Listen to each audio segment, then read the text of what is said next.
Hello guys, welcome back to my mini vlog. Guys, ಇವತ್ತು ನಂಗೆ ಸ್ವಲ್ಪ ಲೇಟಾಗಿ ಹೋಗ್ಬಿಟ್ಟಿತ್ತು ಅಂತ ಜಯನ್ ಹೆಂಗೆ ತಿನ್ನಿಸ್ತಾ ಇದ್ಲು. ತಿನ್ಸ್ಕೊಂಡು ಹಂಗೆ ನಾನು ರೆಡಿಯಾಗಿ ನಾನು ಹೊರಟಿದ್ದೆ ಕೆಲಸಕ್ಕೆ. ಗೈಸ್, ಅಲ್ಲಿಂದ ಬಂದೆ, ನಮ್ಮ ERP ಹತ್ರ ಬಂದೆ. ಅವ್ರ ಹತ್ರ ಸ್ವಲ್ಪ ಮಾತಾಡ್ಕೊಂಡಿದ್ದೆ. ಅಷ್ಟೊಂದು ಸ್ವಾಮಿ ಬರ್ತೀನಿ ಅಂತ ಅವನಿಗೋಸ್ಕರ ವೆಯ್ಟ್ ಮಾಡ್ತಾ ಇದ್ದೆ. ಎಲ್ಲೋ ಇನ್ನೂ ಬಂದಿಲ್ಲ ಅಂತ ಅಂದ್ಕೊಂಡೆ. ಅಷ್ಟೊಂದು ಬಂದ ಗೈಸ್, ಅವನ್ನ ಕರ್ಕೊಂಡು ಡೈರೆಕ್ಟು ನಾನು ಬಂದಿದ್ದೆ ಬಕಾಸುರ ಬಂಡಿಗೆ.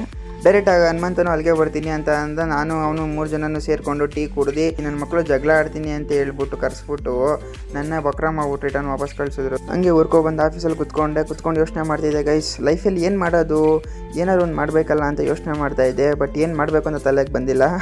ಹಂಗೆ ಸಡನ್ನಾಗಿ ಬಂದ್ಬಿಟ್ಟು ಅವಾಗಲೇ ಯಾವುದು ಇನ್ಸ್ಪಿರೇಷನ್ ಇಲ್ಲ ಅಂದರೆ ಇವಾಗ ನೋಡಿ ಇನ್ಸ್ಪಿರೇಷನ್ ಕರ್ಕೊಂಡು ಹೋಗ್ತಾ ಇದ್ದಾರೆ. ಗೈಸ್, ನನ್ನ ಕರ್ಕೊಂಡು ಹೋದ್ರು ವೈಯರೇ ತೊಗೊಂಡೋಗಿಲ್ಲ, ಹಂಗೆ ಹೋಗಿದ್ದಾರೆ. ಆಮೇಲೆ ನಾನು ಬಿಟ್ಟಿಯಾಗಿ ಬಿದ್ದಿದ್ದೆ ಅಂದ್ಬಿಟ್ಟು ನನ್ನ ಕಳಿಸಿದ್ದಾರೆ. ಗೈಸ್, ವೈಯರ್ ತೊಗೊಂಬ ಹೋಗು ಅಂತ. ಅವ್ರಿಗೆ ವೈಯರ್ ತೊಗೊಂಡೋಗಿ ಕೊಟ್ಬಿಟ್ಟು ನಾನು ಮತ್ತೆ ರಿಟರ್ನ್ ಮನೆಗೆ ಬಂದೆ. ಗೈಸ್, ಒಂದು ಅರ್ಧ ಗಂಟೆ 1 ಅವರ್ ರೆಸ್ಟ್ ತೊಗೊಂಡು ಹೋಗೋಣ ಅಂತ ಹೇಳಿ ಅಲ್ಲಿಂದ ಹನುಮಂತು ಪಾರ್ಕ್ ಹೋಗೋಣ ಅಂತ ಅಂದ್ರೆ ನಾನು ಹನುಮಂತ ಇಬ್ಬರು ಪಾರ್ಕ್ಗೆ ಹೋಗಿ ಇದು ಚಿಕ್ಕ ವಯಸ್ಸಲ್ಲಿ ಈ ಥರ ಪಿ ಓದ್ತಾ ಇದೆ. ಗೈಸ್, ಅದೇ ಥರ ಮತ್ತೆ ಮಾಡೋಣ ಅಂತ ಅನಿಸ್ತು, ಅದಕ್ಕೆ ಮಾಡಿದೆ. ಒಂದ್ಸಲ ಓದ್ತೀನಿ, ಸೌಂಡ್ ಕೇಳಿಸ್ಕೊಂಡು ಗೈಸ್ ಹೆಂಗಿದೆ ಅಂತ. ಅಲ್ಲಿಂದ ನಾವು ಫಿಶ್ ತಿನ್ನೋಕ್ಕೆ ಅಂತ ಹೋದ್ವಿ. ಗೈಸ್, ಸಕ್ಕದಾಗಿತ್ತು ಮಾತ್ರ ಫಿಶ್. ಎಷ್ಟೊಂದು ದಿವಸ ಆಗಿತ್ತು ತಿಂದೆ. ರಿಟರ್ನ್ ಮನೆಗೆ ಬಂದೆ. ಈ ಮಿನಿ ವ್ಲಾಗ್ ನಿಮ್ಗೆ ಇಷ್ಟ ಆಗಿದ್ರೆ ಲೈಕ್ ಮಾಡಿ, ಶೇರ್ ಮಾಡಿ, ಕಮೆಂಟ್ ಮಾಡಿ. Bye guys.